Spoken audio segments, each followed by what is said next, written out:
The camera fades in on a dimly lit studio.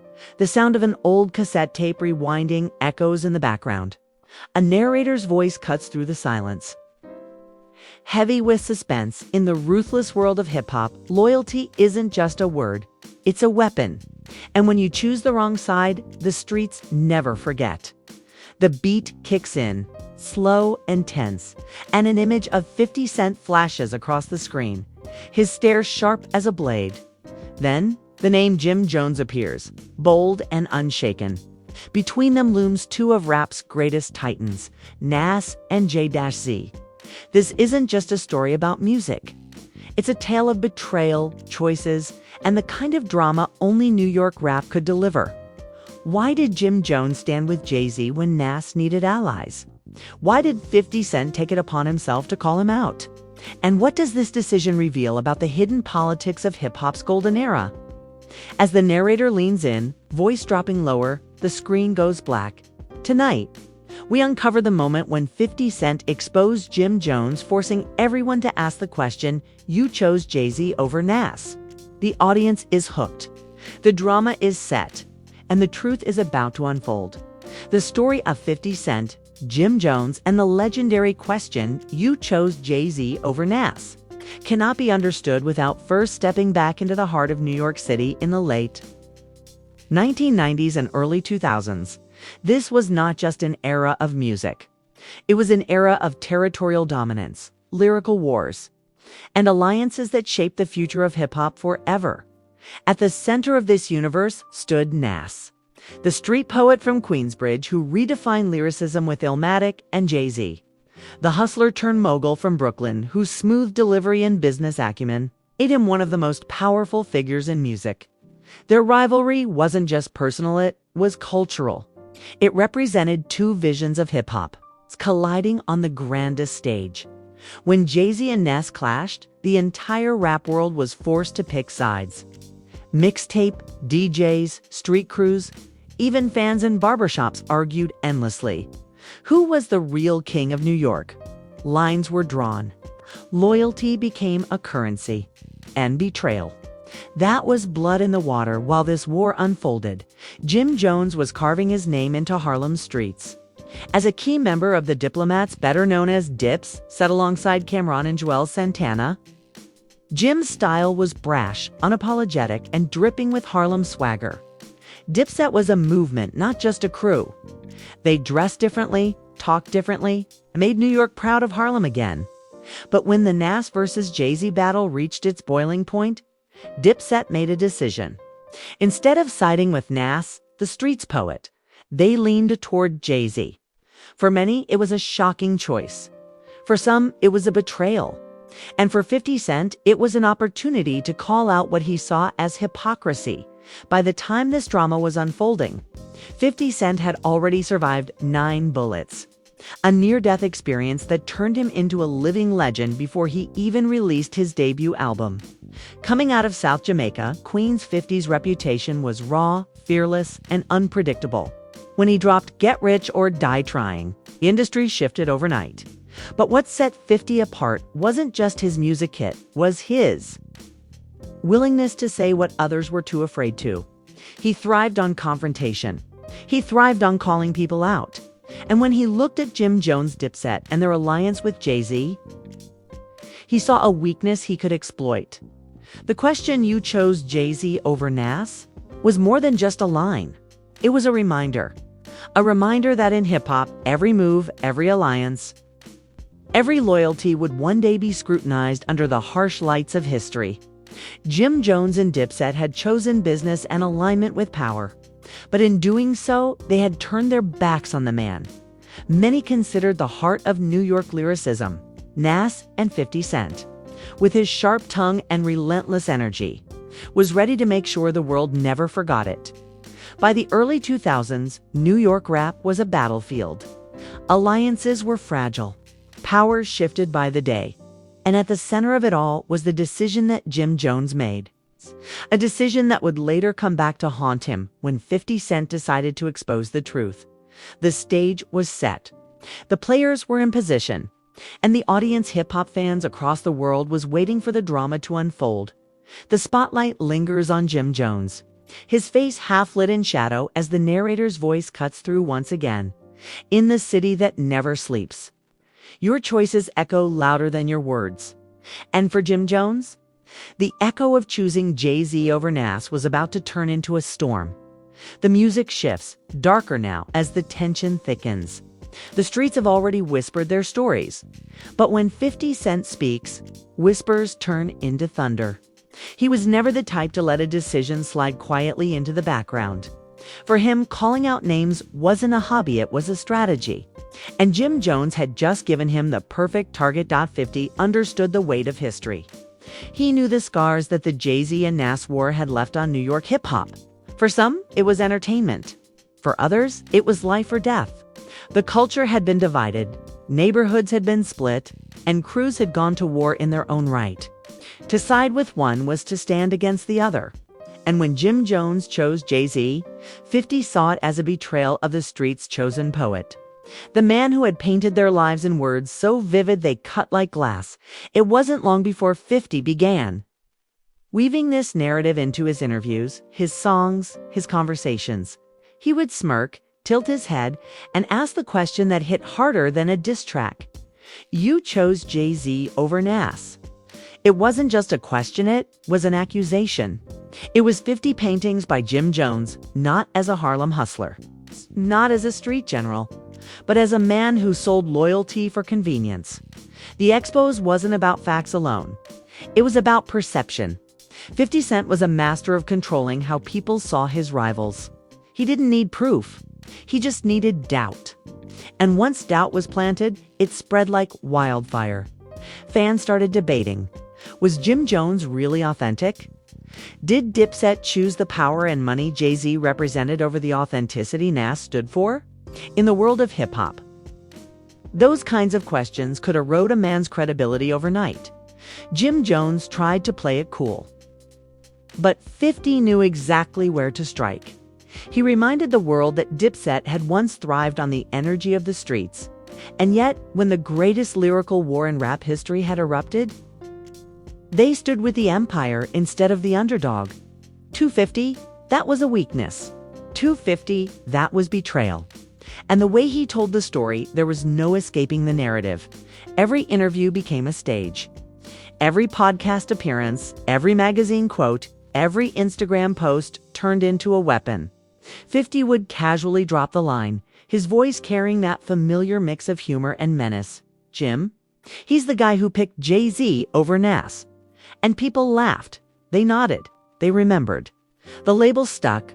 But it wasn't just about Nas. It was about power. 50 was testing Jim Jones, pushing him to respond. Because 50 thrived on conflict. He knew if Jim Jones bit back, the feud would grow.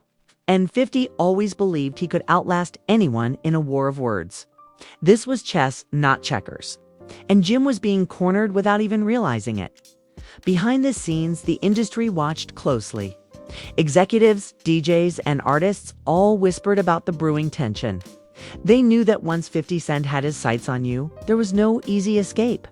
His gift wasn't just making hits, it was turning drama into headlines and headlines into dominance. By exposing Jim Jones on this single decision, he wasn't just attacking a man. He was attacking an entire legacy. And so the expose grew louder, sharper, and more relentless. 50 painted the picture of a Harlem soldier who abandoned authenticity for alignment with power. He reminded everyone that Nas represented the voice of the people, the streets, the raw truth. Jay-Z represented business, status, and the crown. And Jim Jones had chosen the crown over the streets. It was a brutal narrative. And it stuck because 50 made sure it stuck. He laughed while saying it. He made memes before memes ruled the world. He repeated it until it became gospel. You chose Jay-Z over Nas. The words echoed in studios, in barbershops, in clubs, until they became part of the culture. And at that moment, Jim Jones wasn't just battling 50 Cent, he was battling history itself. The screen fades. The narrator's voice sharpens when 50 Cent exposes you. It's not just an attack, it's branding. And once he brands you, the world sees you differently. Jim Jones thought it was just talk. But the storm was only beginning. The storm hit fast. Once 50 Cent's words began echoing through the culture, there was no turning back. Jim Jones found himself under a microscope, every move he made now compared against the story 50 had planted. Harlem loyalty was questioned, Dipset's credibility was debated, and hip-hop fans everywhere leaned forward, hungry to see how the drama would unfold. For Jim Jones, it wasn't just about defending his name, it was about protecting a movement. Dipset had always been larger than life. Their fashion, their slang, their music, it had shaped a generation. But in the face of 50 Cent's relentless branding, the Harlem swagger that once felt untouchable suddenly seemed vulnerable. Every time he stepped into an interview, every time he dropped a verse, people wondered, is this the man who chose business over authenticity? Is this the man who sided with the empire instead of the poet? Is this the man who sided with the empire instead of the poet? The streets were divided. Some stood with Jim, arguing that aligning with Jay-Z made sense in the cutthroat world of hip-hop business. After all, Jay was a mogul, a kingmaker, someone who could elevate careers beyond imagination. Others shook their heads, insisting that loyalty to Nas was loyalty to the culture itself, to the raw soul of New York, and right in the middle of this chaos stood 50 Cent. Arms crossed, watching the fallout with a grin, because for 50, the expose wasn't just about one man. It was about reminding everyone that he controlled the narrative. He had turned personal feuds into public spectacles before, and each time his rivals came out weaker. He didn't just battle in the studio, he battled in the court of public opinion. And once you are lost there, your music can never fully recover. Jim Jones pushed back where he could. He leaned into Harlem pride, into Dipset energy, into the strength of his crew. He doubled down on his identity, his image, his sound. But the damage had been done. The idea that he had chosen Jay-Z over Nas was now stitched into his story, whether he liked it or not. And 50 made sure that every time fans thought of Jim Jones, they also thought of that choice. The fallout spread far beyond Harlem. In Queens, in Brooklyn, in the Bronx, fans debated endlessly. Was Jim wrong? Was 50 just stirring chaos for his own gain? Or was there a deeper truth in the accusation? The beauty of 50's strategy was that he didn't need to prove anything. He just needed people talking. And they were talking louder than ever. For Nas fans, the expose was vindication. It was proof that their hero had been betrayed. Proof that not everyone had stood by him when the war with Jay-Z consumed the city. For Jay-Z supporters, it was irrelevant. They argued that choosing Hov was the smart move, the power move, the move that kept Dipset in the spotlight. But no matter which side you stood on, the question lingered like smoke in the air. What does loyalty mean in hip-hop? And that was 50 Cent's true genius. He had transformed a simple decision into a moral dilemma, a cultural flashpoint that forced fans and artists alike to confront their own definitions of loyalty, authenticity, and power. The fallout wasn't just Jim Jones defending his name, was the entire culture wrestling. It's what it meant to stand by someone in a game built on survival. As time passed, the echoes of 50's words didn't fade. They grew into legend. Hip-hop fans repeated them like a mantra. Interviews resurfaced, old alliances were re-examined.